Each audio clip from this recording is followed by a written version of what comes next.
মজাদার এই রানি এগের চপ বানাতে আপনার শুধু দরকার কিছু স্টেপ ফলো করার। আমার ভিডিওতে আমি সবগুলো স্টেপ বুঝিয়ে বলেছি, যেটা দেখলে আপনিও এই রানি এগ চপ বানাতে পারবেন। আসসালামু আলাইকুম সবাইকে, দিলুমনাস ব্লগ থেকে স্বাগতম। প্রথমে ডিম সিদ্ধ করার জন্য আমি যে পানি নিয়ে নিয়েছি তাতে দিয়ে দিচ্ছি 1 চা চামচের মতো ভিনেগার, আধা চা চামচের মতো লবণ। পানি সিদ্ধ হতে থাকলে তখন খুব সাবধানে ডিমটা বসিয়ে দিচ্ছি। এই রানি এগ বানানোর জন্য সময়টা বরাবর হওয়া খুবই দরকার, তাই আমি মোবাইলের স্টপ ওয়াচ ওপেন করে নিচ্ছি। বরাবর 5 মিনিট হলে ডিম সিদ্ধ করা বন্ধ করে দিব। এখন ডিমটা উঠিয়ে আমি সাথে সাথে দিয়ে দিচ্ছি ঠান্ডা কিছু পানির মধ্যে। যেহেতু এই ডিমটা অনেক কম সিদ্ধ হয়েছে, সেজন্য এটা খোসা ছাড়াতে খুবই কষ্টকর হবে, আর এই বরফ পানিতে দেওয়ার কারণে খোসা ছাড়ানোটা খুবই ইজি হবে। এখন একটা চাটনি বানিয়ে নিব, যেটার জন্য দরকার হবে দই, পুদিনা পাতা, ধনে পাতা, 1 কোয়া রসুন, একটা কাঁচামরিচ আর সামান্য লবণ। ব্লেন্ডারে ব্লেন্ড করে নিব, ব্যাস তৈরি হয়ে যাবে আমার চাটনি।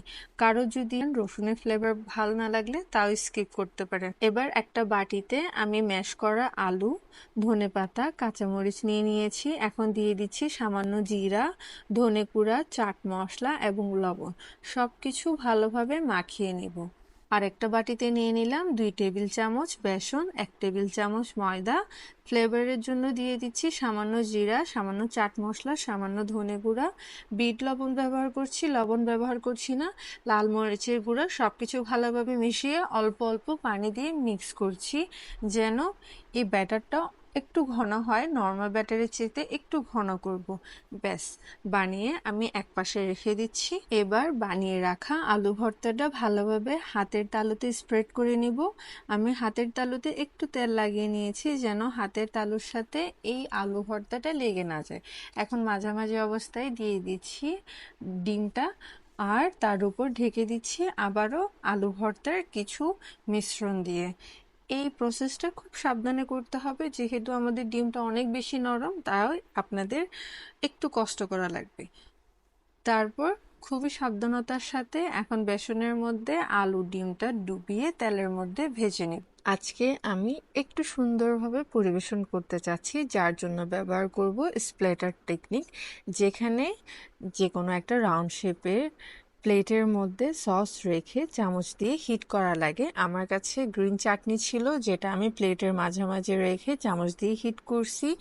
তার কারণে এখানে প্লেটের মধ্যে চারপাশে চাটনিটা স্প্রেড হয়ে একটা সুন্দর প্যাটার্ন রেডি করছে। আমার একটা ভুল ছিল, সেটা হচ্ছে আমি রাউন্ড শেপের কোনো প্লেট চুজ করিনি, যার কারণে আমার এটা প্যাটার্নটা তেমন একটা ভালো বোঝা যাচ্ছিল না, এবং আমার রানি এগ চপটা একটু সাইজে বড় ছিল প্লেট থেকে। যাই হোক, আমার রানি একটা কমপ্লিট হয়েছে। যদি আমার ভিডিওটি ভালো লেগে থাকে তাহলে একটি লাইক দিয়ে দিবেন, আর চ্যানেলটিতে নতুন হলে সাবস্ক্রাইব প্লিজ।